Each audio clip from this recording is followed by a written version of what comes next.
So today we're looking at the story of Ruth and Boaz as Goel, or kinsman redeemer.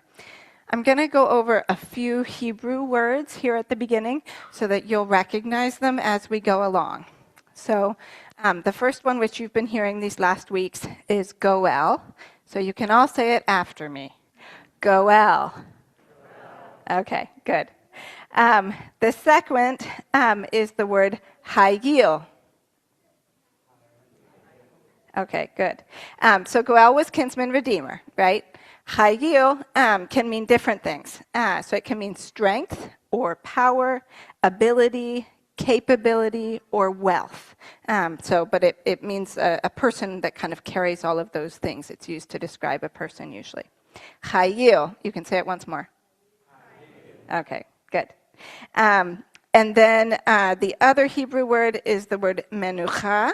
You can try for that guttural if you want, or you can just say menucha with an H sound. But menucha. Okay. And that word means a place of rest or of settled security. So those words are going to be coming up as we go along, and you'll be hearing them. Okay. So in this story, my text is Ruth 4, but Ruth 4 is the end of the story, right? The book is only 4 chapters. So I didn't think we could just start in Ruth 4 and not at least review the story. So I'll review the story, and hopefully I'll make some comments so it's not just hearing something you've heard before. In this story, both the land of Elimelech, Ruth's father-in-law, and Ruth herself, and indirectly Naomi, are rescued by Ruth's initiative and Boaz's response. In the short 4 chapters of the book of Ruth, it begins with Naomi and Elimelech moving with their 2 sons to Moab due to famine. So there's a little tiny map up there on the top, and it has them moving from Bethlehem, ironically, Bethlehem, the house of bread, but there was no bread at that point, over to Moab because there was famine. Okay, they're famine refugees, forced from their home due to lack of food. There, the sons marry Moabite women, and then Elimelech, Mahlon, and Chilion die, leaving their widows alone. Recognizing her precarious situation as a widow in a foreign land, Naomi decides to return home to Bethlehem in Israel. On her way home, she entreats her daughters-in-law to return to their own families' homes to find security or rest. And here's our first menucha.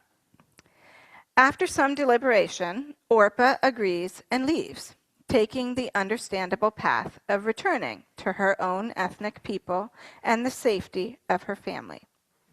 But Ruth, unexpectedly and unequivocally, instead pledges herself to Naomi and to Yahweh, Naomi's God. Ruth and Naomi continue on to Bethlehem, where Naomi laments her empty arms on her return. She says that she went out, Naomi, pleasant, and she came back, Mara, bitter. Ruth begins to take the initiative. She starts gleaning to provide food for them. She ends up in the field of a relative of Elimelech, her father-in-law, named Boaz, who's described as a man of standing. And here's our first instance of Hayil. So this can mean strength, power, ability, capability, or wealth. In Boaz's field, he shows her generosity and kindness due to her selfless courage in caring for Naomi. He praises her, praying that she may be richly rewarded by the God of Israel, under whose wings you've come to take refuge. So you have there a picture of a swan with its babies under its wings. And maybe you've seen chickens that do the same with their chicks under their wings. But it's that sort of image of protection.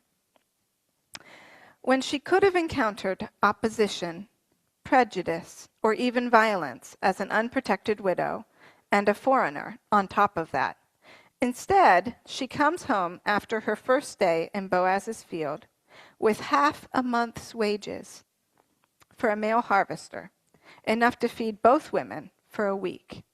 Boaz has been generous. Ruth finishes the wheat and the barley harvests, gleaning in Boaz's fields, which would have taken about 2 months' time. At that time, with no further movement forward in Ruth's interactions with Boaz, Naomi begins to take an interest in securing a long-term home, and the word here is rest, menucha, for Ruth, and encourages her to go meet with Boaz at the threshing floor at night in secret, since there's no male relative to negotiate a marriage. And some of the commentaries said that maybe this was so that if he refused her, that there would be no loss of face, because it's not in front of anyone else. Ruth does so, and she stretches Naomi's idea of marriage, stable provision for them, to also include a request for Boaz to function legally as guardian redeemer or kinsman redeemer. She asks him to spread his garment over her. And it's a pun, actually, on the wings of Yahweh, that he prayed for her, that Yahweh would bless her, reward her, and spread his wings over her. It's the word there for the corner of the garment is a pun on that wings word. So she's actually saying, hey, how about you provide that protection? A request for marriage. Little did he know back in chapter 2 that his prayer for Yahweh's protection and reward of Ruth would be answered through himself. In an act of faith, despite her 10-year history of barrenness, Ruth asks Boaz to step up to redeem not only her own future, but also to restore Naomi's family's land and inheritance as kinsman redeemer, Goel. She combines 2 Israelite laws, the kinsman redeemer tradition, where a relative could voluntarily redeem land or people, as we've discussed in other weeks from Leviticus 25, with another tradition, also from Leviticus 25, where a blood brother would marry a childless widow to provide a son to inherit the family property. Despite the unusual nature of her request, Boaz praises her, calling her a woman of noble character, and this is that word again, chayil. So despite their age difference, he's probably the generation before her, Naomi's generation. This connection of chayil description indicates that the two are a good match for each other. He agrees to her plan, but says he must speak with a nearer guardian redeemer who has first claim. And he sends Ruth home in the morning with 6 measures of barley and a promise to make sure she is redeemed. So we have this picture of Naomi coming back to Bethlehem empty, and then these bits of promises that she won't stay empty. You know, Ruth came home with all of that grain, and now she's coming home with more. So there's beginning to be this growing faith that she won't stay empty. Naomi, hearing Ruth's account of what happened, responds in faith that the man will not rest until the matter is settled today. And that leads us to the passage in Ruth 4. Boaz goes to the town gate. So here's a picture of what a town gate might have looked like. They were on the outside of the city, and that was where business often took place. There were these little kind of cubby holes that people would do their business in as part of the gate. So Boaz goes to the town gate, the place of public business, and calls over the closer guardian redeemer, putting together elders as witnesses to the legal proceedings. He sets up the situation first as a matter of land alone. He says that Naomi is selling the piece of land from Elimelech, and this nameless nearer relative is immediately interested, since he will expand his own property and his family's inheritance if he buys this land. However, with a surprising twist, since marrying a dead man's widow was not usually connected to the kinsman redeemer role, Boaz then links marrying Ruth to the purchase of the land. This is a riskier venture, as there's the possibility of children from Ruth, and the firstborn would belong to Elimelech's line and would inherit the land the Goel is purchasing.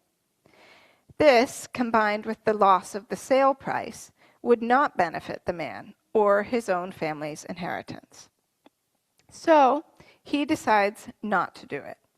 He cedes the rights to Boaz, formalizing the agreement with an exchange of a sandal before the 10 elders as witnesses. And I found a picture of a first century sandal. Or not first, but previous ancient sandal. So you have an idea what they look like. Boaz then calls to the elders and all the people as witnesses that he is buying the property from Naomi, as well as taking Ruth as his wife. The people agree and bless Boaz and Ruth.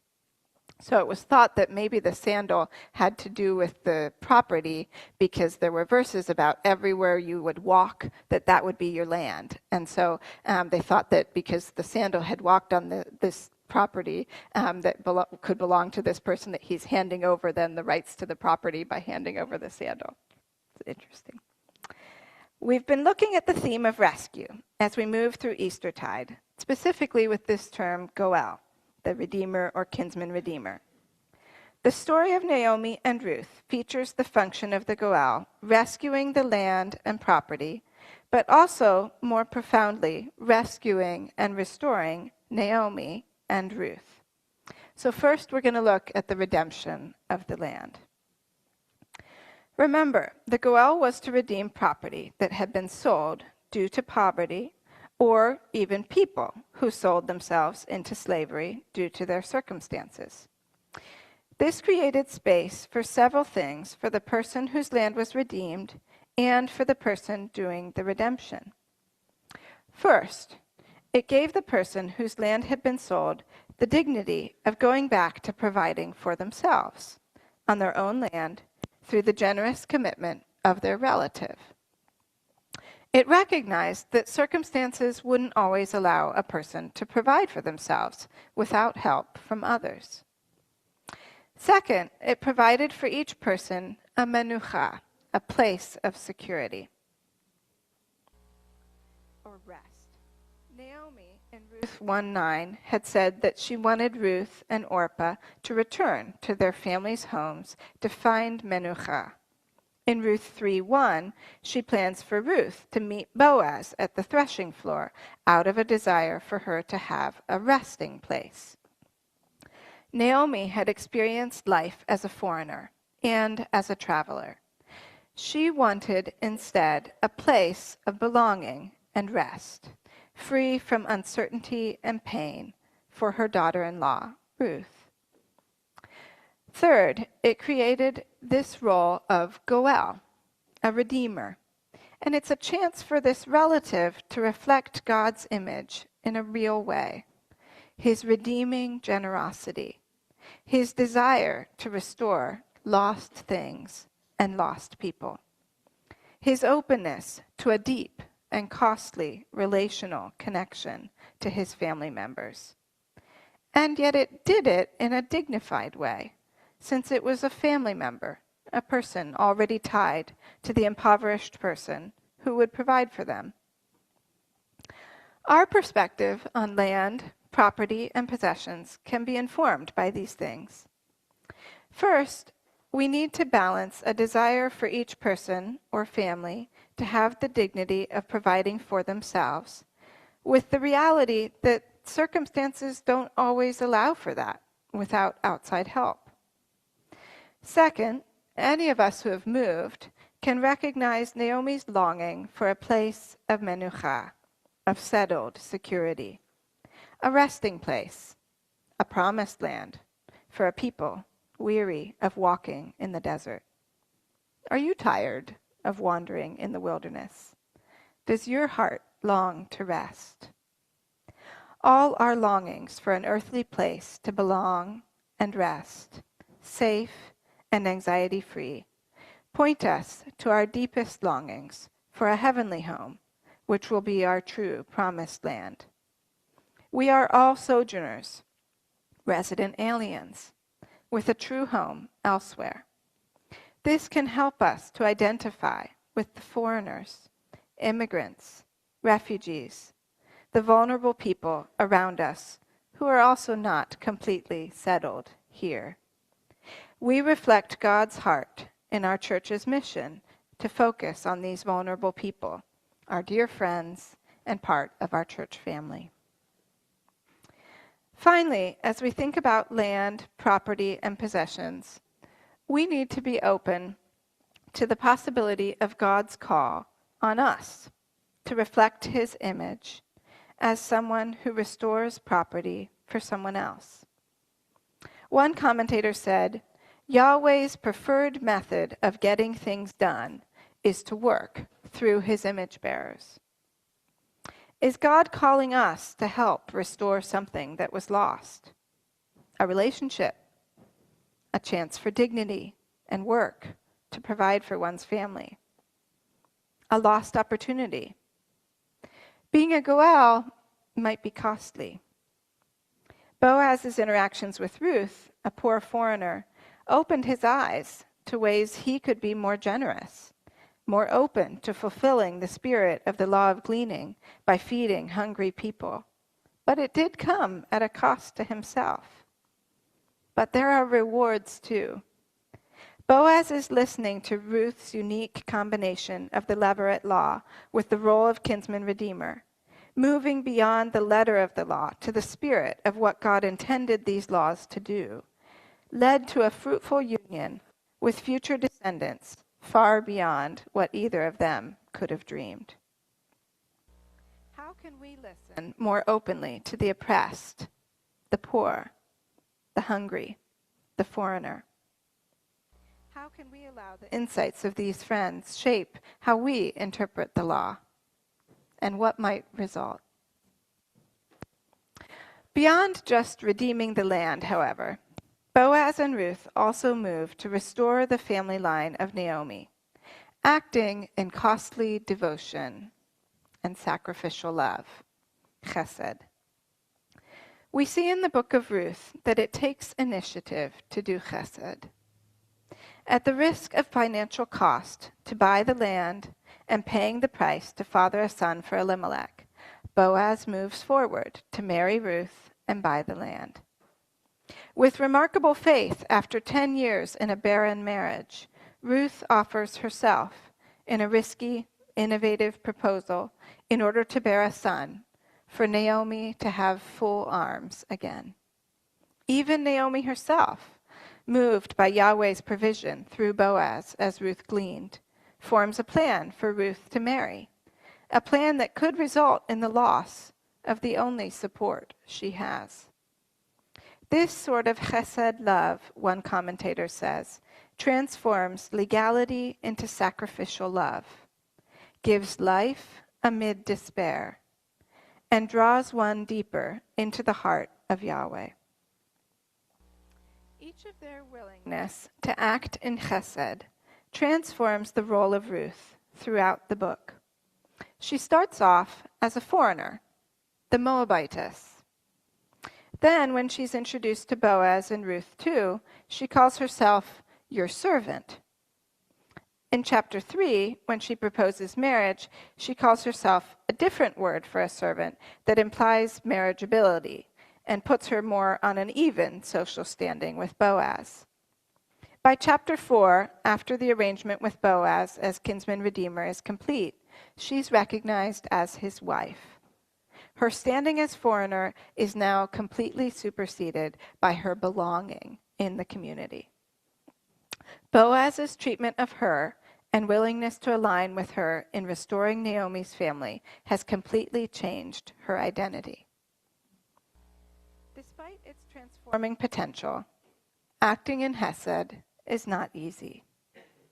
It requires a willingness to be a Goel, someone who can redeem another person and restore them to wholeness. It requires acting with loyalty, love, and compassion, seeing a need and being willing to respond. Unlike the unnamed Goel, it is selfless, not dominated by self-interest. To be a Goel requires chayil, strength of character. Both Ruth and Boaz are described as people of integrity and character. Boaz's willingness to do what is right even extends to giving a chance to the nearer kinsman redeemer as he follows the law. Ultimately, to be a Goel, or to act out chesed, requires faith in the one who is the great Goel. As the story of Ruth closes, according to one of the commentators, we see backstage, behind them, moves the great Goel, pained by famine, death, and old age, gently acting to alleviate them. His broad, powerful wings protect those like Boaz and Ruth who please him. Although they only saw the short-term effects in a family for Ruth and full arms for Naomi and provision for both of them, God was at work with long-term impacts of their personal decisions to act unselfishly towards each other. Through this covenantal faithfulness, they achieved uncommon results, extending for generations through to King David and down the line to the great Goel, Jesus. Jesus ultimately fulfills the greatest role of Goel. He redeemed not just family property, but the whole creation. And his purposes are to make it a place where his people can rest in safety and security. A true menucha, our final promised land after our wanderings. He cared for the foreigners, the Gentiles in his day, who the Jews thought would be excluded, instead were welcomed into his followers and his kingdom. He cared for widows and outcasts, restoring life and family and community. He acted in sacrificial, costly chesed throughout his life, but most especially at the cross. He was the true man of character and integrity, chayil. And today is Pentecost, when we remember the coming of the Holy Spirit after Jesus' ascension to heaven. He came to be God's presence permanently with his people, leading us into lives that reflect God's character. He came to bridge the boundaries between different ethnic groups, enabling people to speak each other's languages, to share the good news.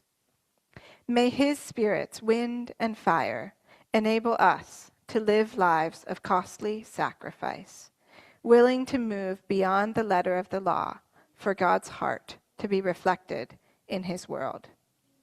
May his Spirit's power cause uncommon results out of the small, faithful choices of common people.